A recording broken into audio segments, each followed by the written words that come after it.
அதிகாரிகளாக இருந்துட்டு அரசியலுக்கு வந்தவங்களுக்கு புரியாது. இதெல்லாம் நிறைய பேருக்கு.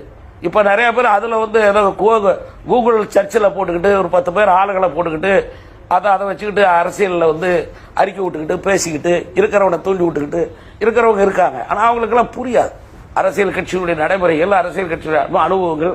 திடீர்னு வந்து தலைவனாகவே வந்து இறங்குறவங்களுக்கு புரியாது. தொண்டனா இருந்து பல காலம் அரசியலை பார்த்தவங்களுக்கு அதெல்லாம் புரியும். காரணம் என்னை பொறுத்தவரை எல்லோருடைய அரசியல் வாழ்க்கையும் பூஜ்ஜியத்தில் தாங்க நான் முடியும். அது இயற்கையினுடைய நியதி. எல்லா பெரிய தலைவர்கள் இருந்து பாருங்க.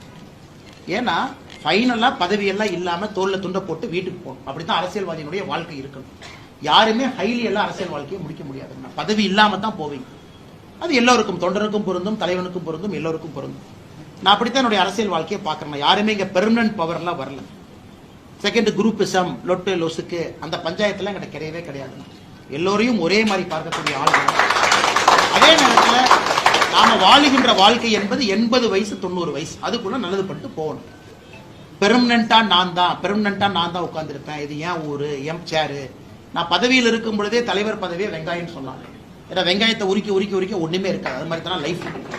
அதனால அன்பு நண்பருக்கு எல்லோருக்கும் நான் சொல்லிக் கொள்வது, இந்த சமூக வலைதளத்துல சண்டை போடாது. அதெல்லாம் வெட்டி வேலை, அதில் எந்த பிரயோஜனம் இல்லை. உங்களுடைய தனிப்பட்ட கருத்துக்களை பதிவு பண்ணுங்க, நோ ப்ராப்ளம். கட்சியின் சார்பாக என்னுடைய அன்பான வேண்டுகோள். சண்டை போடுறேன், அதை பண்றேன், இதை பண்றேன், அதெல்லாம் நீங்க போகாதீங்க.